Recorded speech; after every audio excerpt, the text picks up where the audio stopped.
책 청소년을 위한 나는 말랄라를 읽으며 진행되는 독서 수업 5차 시를 시작하겠습니다. 이번 시간의 활동 순서입니다.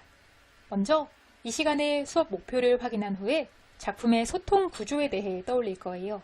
이어서 책 속 구절을 만나고 과제를 수행한 후 제출하겠습니다. 우선 여기에 있는 문장을 완성해보면서 이번 시간의 목표를 확인해 볼까요? 네, 이번 시간의 목표는 작품 속 인물과 현실 세계의 영향 관계를 확인한다 입니다. 이를 위해서 작품의 소통 구조에 대해 잠시 생각해 보겠습니다. 글, 이것을 매개로 하여 글쓴이와 읽는 이는 서로 소통을 하게 됩니다. 그 과정에는 현실 세계가 반영되기도 하고요. 이 4개의 주체를 다른 단어로 표현한다면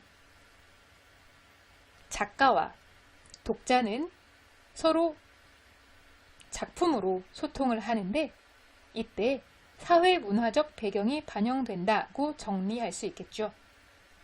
우리의 독서 과정을 이에 적용한다면 작가인 말랄라 유사프자이가 독자인 여러분에게 나는 말랄라라는 책을 통해서 어떤 메시지를 전하고 있으며 우리 독자들도 그에 대해 반응을 한다고 볼 수 있을 거예요.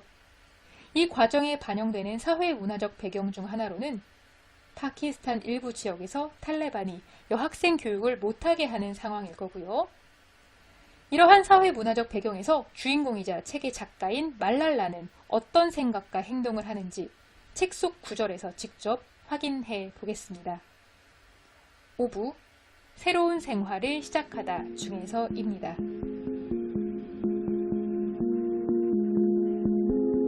나는 이 세상을 하나의 가족으로 생각한다.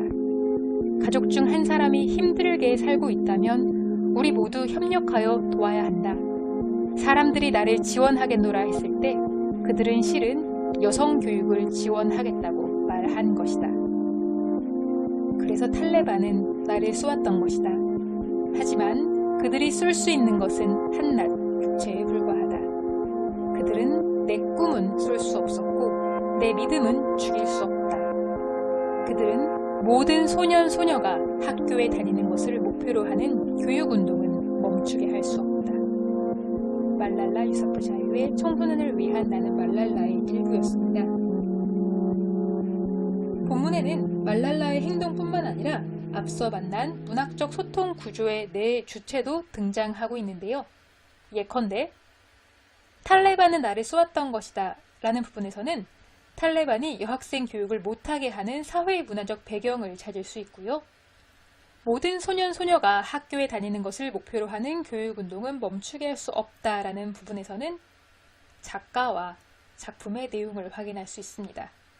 또한 사람들이 나를 지원하겠노라 했을 때 그들은 실은 여성교육을 지원하겠다고 말한 것이다.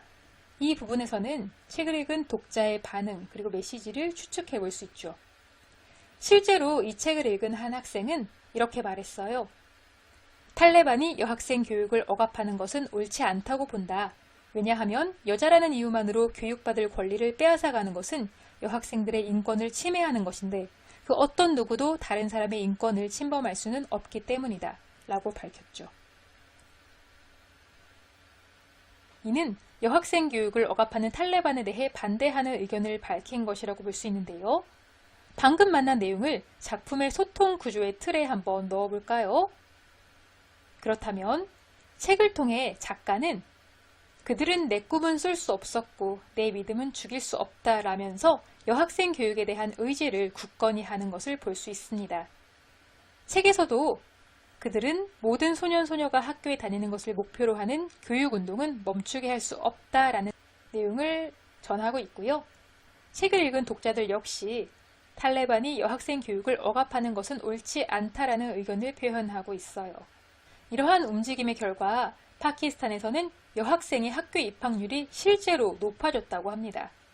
이는 사회문화적 배경이 작품에 일방적으로 반영만 되는 것이 아니라 작품을 통해 사회문화를 바꿔나갈 수 있음을 의미하기도 하겠죠.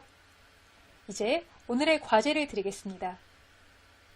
5부 새로운 생활을 시작하다를 읽고요. 파키스탄의 입학률이 높아졌다는 뉴스 영상도 보신 후에 과제를 제출하시면 되겠습니다. 우리는 지난 시간에 패들렛에 말랄라의 신념의 일부인 비폭력주의에 대한 여러분의 생각을 적어보았는데요. 이번에는 그것에 대해 반박하는 의견을 제시하는 것입니다. 방법은 다음과 같습니다. 이번에는 과제하는 방법을 알려드리겠습니다. 지난 시간에 우리는 비폭력주의는 억압에 맞서는 가장 좋은 주의이다에 대해서 긍정 혹은 부정의 입장을 택한 후 근거를 서술해 보았죠. 이번 시간에는 여러분이 쓴 주장과 근거에 대해 반론을 제기하는 것입니다. 방법은요, 일단 친구들이 쓴 많은 글들을 참고로 하여서 여러분의 의견을 더 모아보시는 것인데요. 이 중에서 여러분이 쓴 글을 찾는 것도 쉽지 않겠죠? 따라서 방법을 알려드리도록 하겠습니다. 키보드에 컨트롤 키와 F키를 동시에 누르시면 이러한 창이 뜹니다. 이 창에 여러분의 이름을 한번 적어보세요. 저는 지난 시간에 멜컴이라고 썼죠? 자, 바로 멜컴 X가 검색이 됩니다. 자, 그렇다면 이것에 대한 반론을 쓰시면 돼요. 방법은 밑에 있는 댓글창을 누른 후에 쓰면 되는데요. 어떤 내용을 써야 하는지 지난 시간에 자신이 쓴 내용을 확인해야 되겠죠? 자, 비폭력주의는 억압에 저항하는 가장 좋은 주의가 아니다. 그 이유는 자신을 방어하지 않고 고통받는 것은 자신에게 죄를 짓는 것이다 라고 했기 때문인데요. 여기서 논리의 맹점이라든가 부족한 점을 찾으시면 되겠습니다. 자신을 방어하지 않고 고통받는다 라고 했는데 비폭력주의는 상대가 폭력으로 나왔을 때 그것에 대해서 방어하지 않는 것인가요? 자, 그것은 아니죠. 자, 자신을 방어하지 않는 방법은 폭력을 가하지 않는 것뿐만이 아니라 여러 가지가 있습니다. 예컨대 대화나 불복종 그런 것들이죠. 따라서 그를 중심으로 한번 얘기를 해보고요. 또한 자신을 방어한다고 상대에게 폭력을 가하면은 그건 역시 상대에게 고통을 주는, 죄를 지는 일이 될 것이에요. 이 두 가지를 중심으로 한번 답을 써보도록 하겠습니다. 일단 학번을 먼저 쓸게요. 자, 똑같겠죠? 30150 멜컴 X 그리고 자기 주장에 대한 반론이니까 반론이라고 써보시고요. 자, 생각을 정리해서 적어보겠습니다.